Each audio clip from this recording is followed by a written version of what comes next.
প্রিয় দর্শকবিন্দু, আজ আমরা শুনব এমন এক অলৌকিক ঘটনা যা আল্লাহ সুবহানাহু ওয়া তাআলা পবিত্র কুরআন শরীফের সূরা কাহাফে উল্লেখ করেছেন। এই ঘটনা হলো আসহাবে কাহাফ অর্থাৎ গুহাবাসী যুবকদের কাহিনী। এটি শুধুমাত্র একটি ইতিহাস নয়, বরং এটি এক অবিশ্বাস্য নিদর্শন যেখানে প্রকাশ পেয়েছে ঈমানের শক্তি, আল্লাহর কুদরত, রহস্য এবং সময়ের বিস্ময়কর খেলা। রাসূল সাল্লাল্লাহু আলাইহি ওয়াসাল্লাম বলেছেন, যে ব্যক্তি জুম্মার দিনে সূরা কাহাফ পাঠ করবে তার জন্য 2 জুম্মার মাঝের সময় আলোকিত হয়ে যাবে। অতএব আজকের গল্পটি শুধু শোনার জন্য নয়, বরং এর প্রতিটি অধ্যায় আমাদের ঈমানকে দৃষ্ট করবে।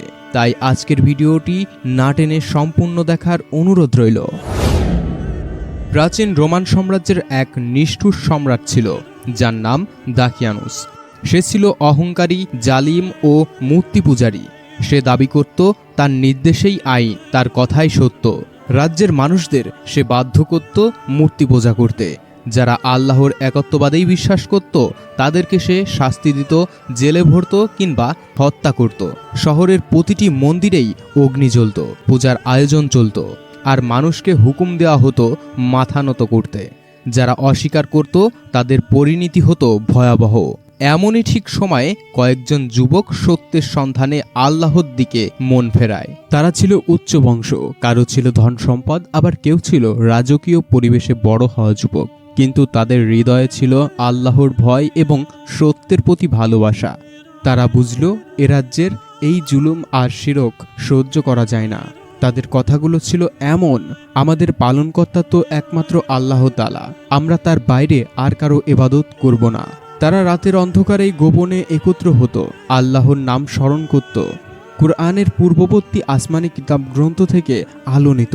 তারা প্রতিজ্ঞা করেছিল, যে কোনো কষ্ট আসুক না কেন আমরা আল্লাহকে ছেড়ে দেব না।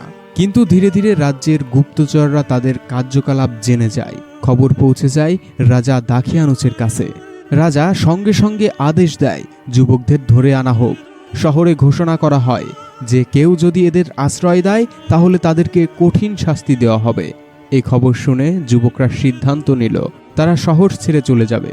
তারা বলে ওঠে, আমাদের পালনকর্তার দয়ায় আমরা চাই, তিনি আমাদের পথ দেখাবেন। তারা শহর ছাড়ল, পিছনে তাকালো না। তাদের সঙ্গে ছিল একটি কুকুর, আর তার নাম ছিল কিতমির। এই কুকুরটি তাদের প্রতি অটল অনুগত্য দেখিয়েছিল। ক্লান্ত পায়ে ক্ষুধার্ত অবস্থায় তারা পাহাড়ের দিকে চলল।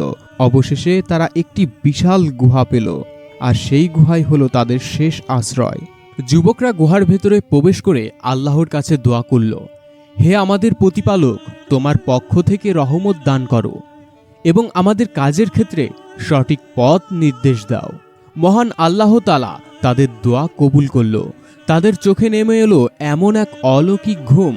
পবিত্র কুরআনে আল্লাহ তাআলা বলেন, তুমি যদি তাদেরকে দেখতে তবে জাগ্রত মনে করতে, অথচ তারা ছিল ঘুমন্ত। সূর্যের আলো গুহার ভেতরে এমনভাবে প্রবেশ করত যাতে তাদের শরীর কখনো ক্ষয় না হয়। তাদের শরীর মাঝে মাঝে এদিক সেদিক হয়ে যেত যাতে পচন না ধরে। বাইরের লোকেরা ভেবে নিল এরা পালিয়েছে।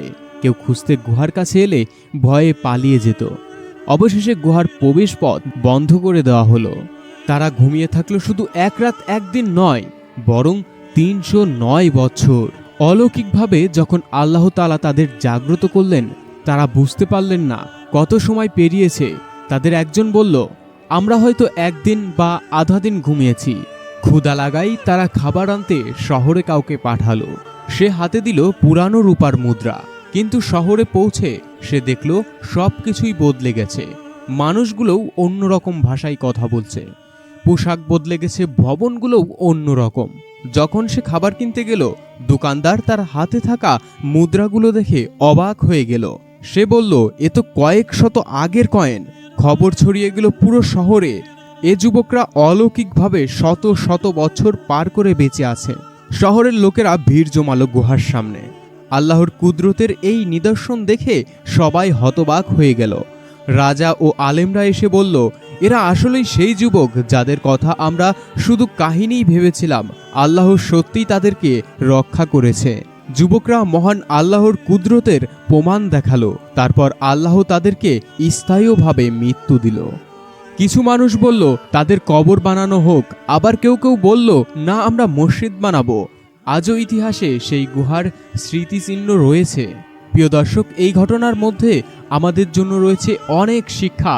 আল্লাহর পথে যারা দাঁড়ায়, আল্লাহ তাদেরকে রক্ষা করেন। দুনিয়ার রাজা যতই শক্তিশালী হোক না কেন, আল্লাহর সামনে কিছুই নয়। সত্য লুকিয়ে রাখা যায় না, একদিন তা প্রকাশ হবেই। ঈমান অটল রাখলে আল্লাহর রহমত নেমে আসে। আসহাবে কাহাবের এই কাহিনী আমাদের শেখায়, দুনিয়ার ভয়, মানুষের চাপ, রাজার জুলুমের চেয়ে বড় হলো আল্লাহর ভয়। আজ আমাদেরকেও সেই যুবকদের মতো প্রশ্ন করতে হবে, আমরা কি আল্লাহর পথে অটল থাকতে পারবো? আসুন আমরা সবাই দোয়া করি, হে আল্লাহ, আমাদের ঈমানকে আসহাবে কাহাবের মতো দৃঢ় করো, আমাদের সন্তানদের হেফাজত করো এবং পবিত্র কুরআনের আলোতে আমাদের জীবন পরিচালিত করো। আল্লাহ আমাদের সবাইকে হিদায়াত দান করুন, আমিন। প্রিয় দর্শক, এইরকম ভিডিও পেতে আমাদের চ্যানেলটি এখনই সাবস্ক্রাইব করুন আর ভিডিওটি ভালো লাগলে লাইক দিয়ে আমাদের পাশেই থাকুন। ধন্যবাদ।